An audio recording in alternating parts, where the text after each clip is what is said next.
টলিউডের জনপ্রিয় অভিনেতা অঙ্কুশ হাজরা, যাকে আমরা সিনেমা এবং ভারতীয় টিভি চ্যানেলের রিয়েলিটি শোতে দেখি দুষ্টুমিতে মেতে থাকতে।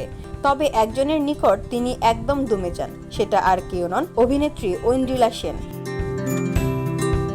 এবার জানা গেল এই অভিনেত্রীর জন্যই নাকি অঙ্কুশের পকেট ফাঁকা হচ্ছে। ভারতীয় গণমাধ্যমের এক সাক্ষাৎকার থেকে জানা যায়, থাইল্যান্ডে রক্তবীজ 2 এর গানের শুটিং করে ফেরার সময় অভিনেত্রী প্রেমিকার জন্য উপহার কিনতে কিনতেই তার পকেট ফাঁকা হয়ে গেছে।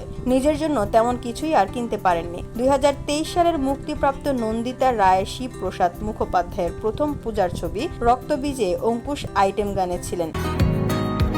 বসুন্ধরা, উত্তরা, বনশ্রী, কুড়িল ও বাড্ডা সহ রাজধানীর বিভিন্ন স্থানে অভিজাত ও অত্যাধুনিক মানের ফ্ল্যাট কেনার এক নির্ভরযোগ্য প্রতিষ্ঠান pleasant properties limited.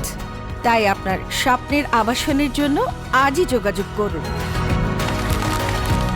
Pleasant properties limited, where destiny matches eventually। ছবির শেষ দৃশ্যে তার উপস্থিতি আভাস দিয়েছিল তিনি পরের পর্বে থাকছেন। এবছর প্রযোজনা সংস্থা উইন্ডোজ দুর্গাপূজায় আনছে রক্তবীজ 2। ছবিতে অন্যতম খলনায়ক মুনির আলম চরিত্রে দেখা যাবে অঙ্কুশকে। অঙ্কুশের পাশাপাশি এ সিনেমায় অভিনয় করেছেন ভিক্টর ব্যানার্জি, মিমি চক্রবর্তী, কৌশানী মুখার্জি সহ আরও অনেকে। ছবিটি মুক্তি পাবে চলতি বছরের সেপ্টেম্বরে। VOD Bangla news desk.